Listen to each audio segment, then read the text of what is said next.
Alright, everyone, let's talk about Mario Bava's Kill Baby Kill. This is on Shudder. You can watch it there for free if you have a Shudder subscription. And this was a Patron request by Jeanette Spevak. This one tells the story about a Carpathian village that is haunted by the ghost of a murderous little girl, prompting a coroner and a medical student to uncover her secrets while a witch attempts to protect the villagers. Getting into my likes for this movie, I think the strongest aspect of the film, just like Black Sunday, is Mario Bava's visual style, the atmosphere that he creates. This is another one that's very atmospheric. It's got a very gothic horror look. I love the small ghost town setting. It's one of my favorite things in horror movies is the ghost town settings, like in Halloween 3, where it's just very empty and you just feel like people are watching you. You're the outsider. It kind of has that going on in this movie with the coroner coming into town, and nobody seems to like him. They don't like what he's doing there, and it's just a very small village. Just like I said, the atmosphere of it uses a lot of fog, and the lighting very Mario Bava. Some of the lighting that he kind of did in Blood and Black Lace, not as colorful, but in this one it uses like a lot of greens and cold blues, so it just has a really good look. And I found a couple of moments kind of creepy. There's not really a whole lot of that going on in this movie, unfortunately, but the whole idea of a killer kid haunting this village, I like that idea. I like the ball gimmick with the ball bouncing around, and just the visual of that, very like the changeling with the red ball coming down the stairs. The Conjuring did it.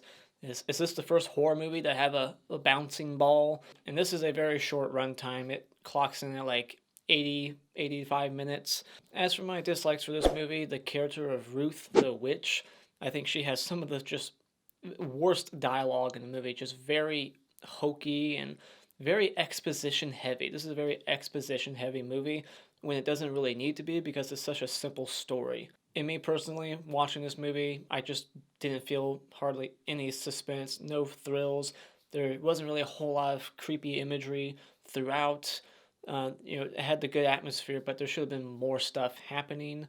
I know it's 1966, so you're not going to get the gore, so I wasn't really expecting that, and we didn't get it, so it wasn't shocking or anything, but some of these kills had potential to be bloodier, and there's just no real mystery either. They let you know pretty early on, what's happening with the ghost kid. Like, there's no real mystery to the film, so there was nothing intriguing keeping me engaged, wanting to, uncover the secrets of the town. So final thoughts, this isn't Mario Bava's best film, but it's not his worst. It definitely has his visual style that's beautiful to look at, but it doesn't focus 100% on the horror of the plot, and it just focuses too heavy on the story that just goes where you expect it to go. So when it comes to Kill Baby Kill, maybe just consider streaming this, borrowing it from a friend, or renting it at Redbox. Alright, time for a quick spoiler discussion. The opening was kind of cool. It starts with a woman being chased by the ghost kid, and then she just gets thrown off of a roof and lands on a spiked fence, and the credits start playing over her body. And so that was just kind of a cool opening. I was like, all right, I'm on board, so let's see where this goes. And so the stagecoach driver, this takes place in like the early 1900s, I think, and he's like Crazy Ralph. He's the Crazy Ralph character way before Friday the 13th, but he's like, don't go there. I'm not gonna step foot in that town. Like, it's cursed. It's got a death curse. So the coroner, he arrives to the town and he does an autopsy, and we find out that the local witch is putting coins inside of the hearts of people who die by the hand of the ghost to prevent their souls from coming back. One line of dialogue that just made me chuckle, because it was a wife talking to her husband. She goes, their daughter is acting up and she's scared, and she's like, "Run, man!" Like, just saying "man" to the husband was weird. I would have expected her to just call him by his name, but just saying "run, man" in the early 1900s, like, I don't think they talk like that. One of the creepiest moments in the movie, because I got like such a doll phobia, is the doll on the bed that's there, and then she looks away, looks back, now it's missing, so that was kind of creepy to me. The daughter, Nadine, she kills herself with a bayonet candlestick thing. Like, there's a thing hanging off the wall that holds a candle up, but it has like this big old like sharp bayonet looking thing sticking out for some reason. So it's just such a dangerous thing to have in your household.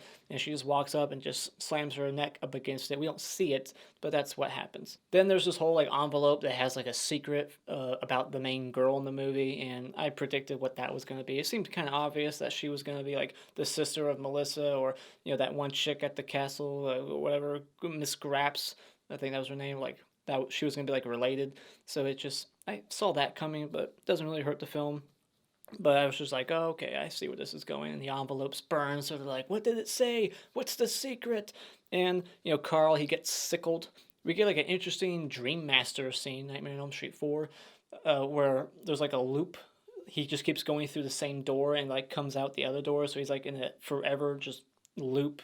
Like, that's terrifying. Like, being in that situation would be scary, because you're like, is this going to be it for the rest of my life now, just running in circles? And they do that like twice in the movie. So then we get the exposition by Mrs. Graps, who for some reason says Melissa's name 3 times in a row before telling everybody what happened. Just thought that was weird. Melissa, Melissa, Melissa. She died because she got hit by some horses, and then she bled to death while ringing the bell. You just needed to say Melissa once, not 3 times. So then Ruth, the local witch, does what she should have done a long time ago when she realized that it was Mrs. Graps who was responsible, her and her ghost daughter. If she knew that this is all she had to do, why didn't she do it sooner? She goes in there and finally just strangles the bitch. Like, I know it's you, you're a medium, and you're making your daughter kill everybody for revenge. Like, just do that a lot sooner. Like, how many people have died at this point? I think they say over a dozen or so. Like, after the first couple murders, when you put it together, like, oh, it's her. Maybe I should just go kill her and save the town trouble instead of doing all these weird rituals and putting coins in hearts. Like, just go put an end to the problem. Go kill her. But she dies too as she's strangling Mrs. Graps. She gets a fire poker through her belly, and they both drop dead. And the main couple just walk into the sunset or sunrise. I think it's sunrise. They just walk off happily ever after. So that's the end of Kill Baby Kill. Let me know what you thought about this Bava film in the comments below. Is it your favorite, or where does it land in your ranking of his filmography? Let me know.